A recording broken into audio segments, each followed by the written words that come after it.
Hello everyone, welcome back to my channel. I'm Bill. We're going to be in Dungeon Crawl Classics today.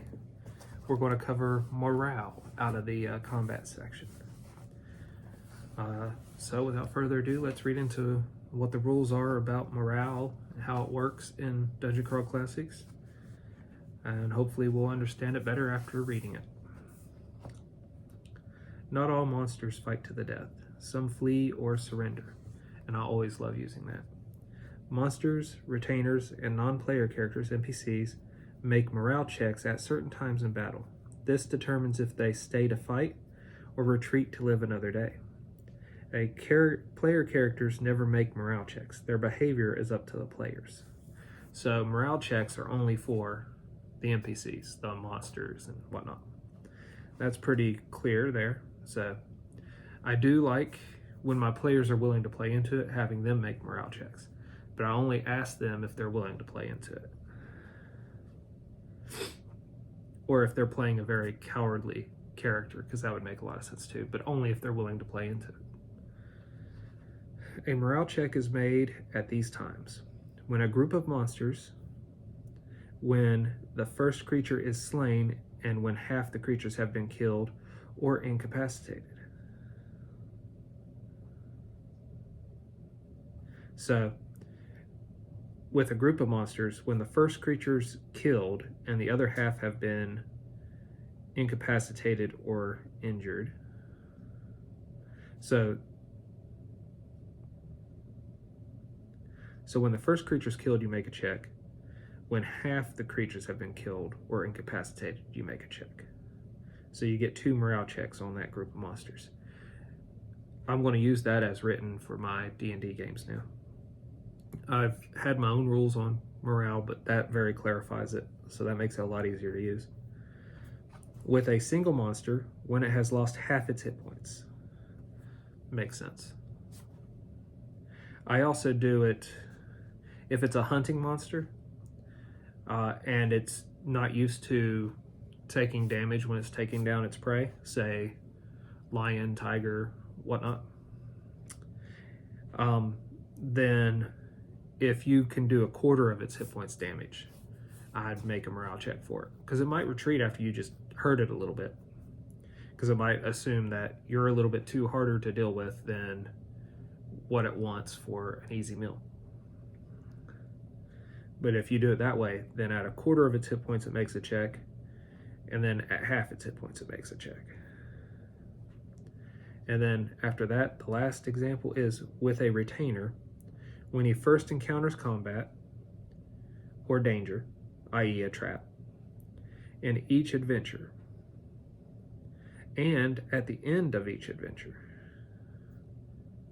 So if you have an NPC that's following you, a retainer,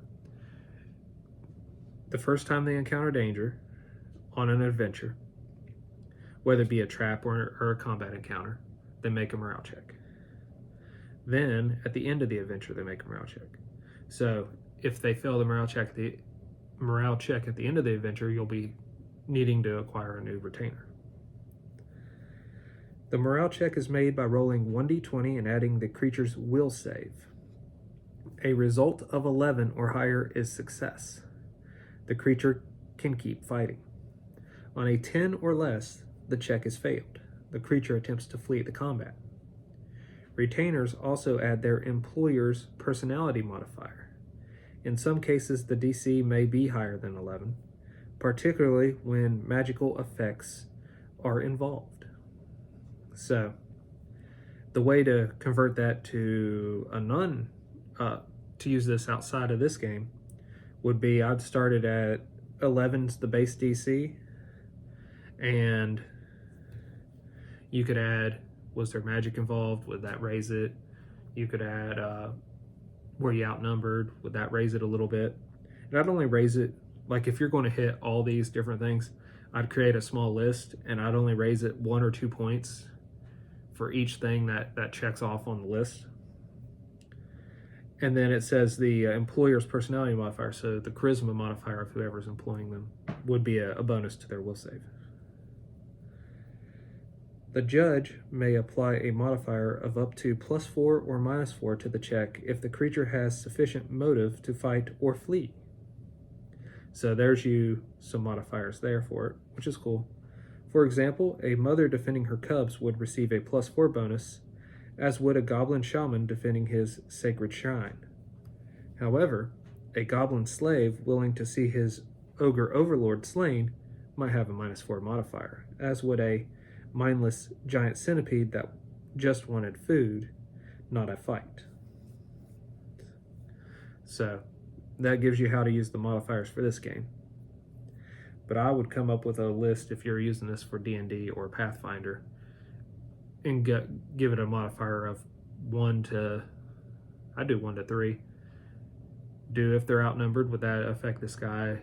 If the creature's very powerful or he knows about the creature, like they have special abilities like a Medusa, that could affect it. Magic, if the Medusas would be both a monster and a magic, so you could probably have those stack. The monster be a +2, and then the magic that is frightening, turning people to stone, could also be a +2, so he'd have to roll a 15 or higher on his will save, on the morale. Some monsters are immune to morale checks. Automations, animated statues, golems, and other mindless creatures do not fear death and thus do not make morale checks. The same is true of unintelligent undead such as zombies and skeletons. So intelligent undead would still want to survive. So your ghouls, your wights, your ghasts, your vampires, your death knights might want to survive. The death knight is optional because they might be trying to fulfill a purpose, and if they understand how their abilities work, they might just fight to the death. So, and that's everything on morale. So let's recap the 3 items that you would use for morale. With a group of monsters, when the first creature is slain, and then when half the creatures have been killed or incapacitated. So those are the 2 times you check.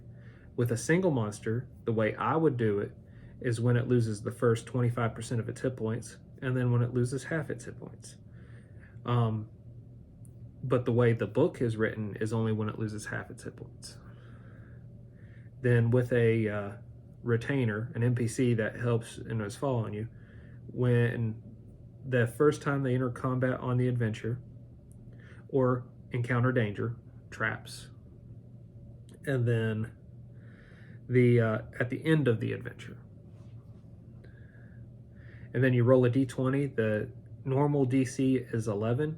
They get to add their will save to it, and the personality modifier of the employer that's paying them. So for D&D, add your charisma modifier if you're the character that hired them. And then the GM may apply up to a +4, up to a -4 to the morale dice roll of a d20. And then monsters that have no mental ability would be immune. Oozes, automations, golems, statues, zombies, and skeletons.